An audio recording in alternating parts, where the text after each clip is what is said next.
আসসালামু আলাইকুম।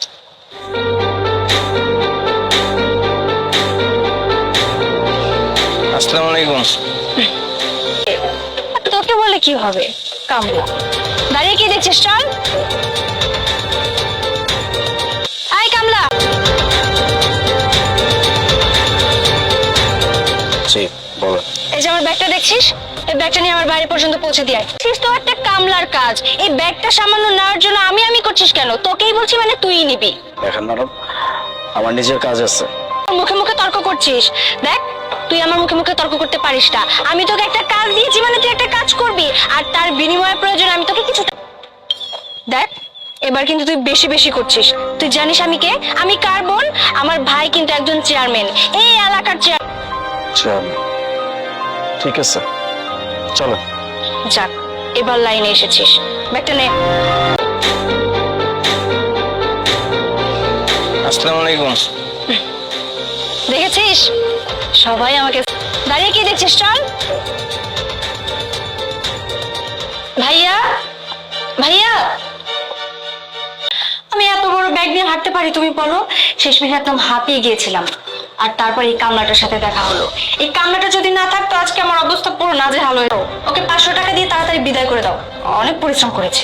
আরে চুপ কর, চুপ কর, কারে কি বলতেছিস? চুপ কর।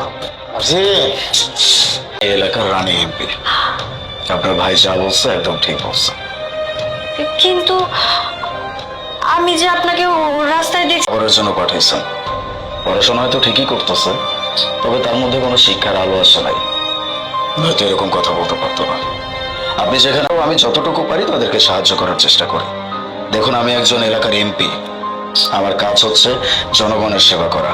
আমি জনপ্রতিনিধি, কাজটাকে অনেক কমফোর্ট, এটা আমার কমফোর্ট জোন বলতে পারেন। দ্যাটস ওয়াই আমি এরকম পোশাক আশাক পরি। আমিও কিন্তু যথেষ্ট এডুকেটেড, এইভাবে চলি। মানুষের জন্য করাটাই হচ্ছে আমার একমাত্র দায়িত্ব। যাই হোক, আপনি আমার পোশাক আশাক দেখে আমাকে বিচার করছেন, যেটা আপনার কাছ থেকে একদমই কাম্য নয়। আপনি ভালো থাকবেন।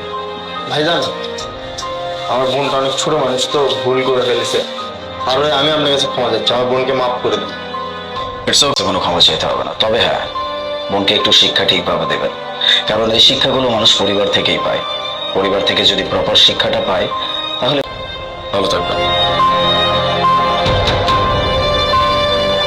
মেয়াদ লোকটা ভালো মানুষ, যে জন্য কিছু বলে না। কি বলছে? রাজু, রাজু।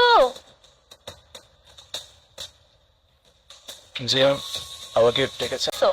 আমি বুঝি না, এরকম এমার্জেন্সি ফাইল তোমরা কেন সরাই ফেলো বলো তো? আর তার চেয়ে বড় কথা, আমি কালকে ভুল করে ফাইলের মধ্যে কিছু টাকা কি একটা ফাইল জানি আসছিল, ওই একটা ফাইল দেখছিলাম যে সোহেল স্যার আছে না, উনি নিয়ে গেছিল। আমার মনে হয় ওই ফাইলটা হইতে পারে। কই দেখ।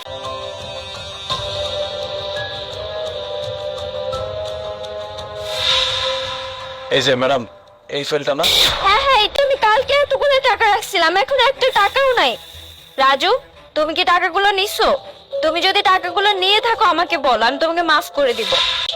আমার ম্যাডাম চরিত্রের স্বভাব নাই, আমার কোনো কিছু লাগলে আমি চাই নি। আমার চাওয়ার কাম আমি চাই, যদি কেউ না দেন আমি দাবিও রাখি না। কিন্তু ম্যাডাম, আমার হাত লড়ানোর অভ্যাস। চুপ করো, আমি ভুল করতেছি? তুমি আমার চেয়ে বেশি জানো। আমি এই ফাইলে টাকা রাখছি আর তুমি বলছো আমি ভুল করছি। টাকাটা আমার কাছে বিষয় না। কার করো, যদি তুমি টাকাগুলো নিয়ে থাকো আমি তোমাকে কিচ্ছু বলবো না, তুমি আমাকে বলো সত্যি করে। ম্যাডাম, আপনি আমার ভুল বুঝতেছেন ম্যাডাম। আমি সত্যি করে বললাম, ম্যাডাম আপনার টাকা আমি কেমনে নেবো কোন?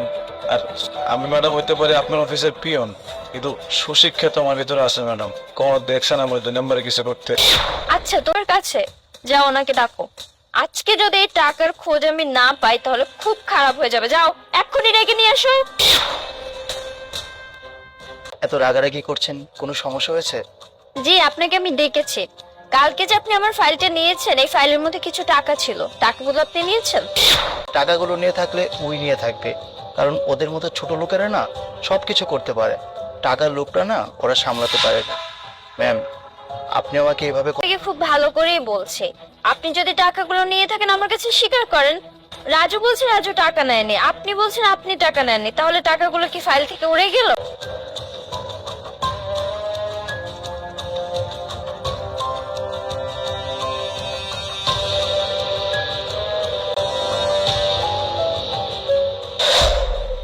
জি সোহেল সাহেব, আপনাকে আমি এত বিশ্বাস করতাম, আপনি আবারও সেম কাজটা করলেন। এর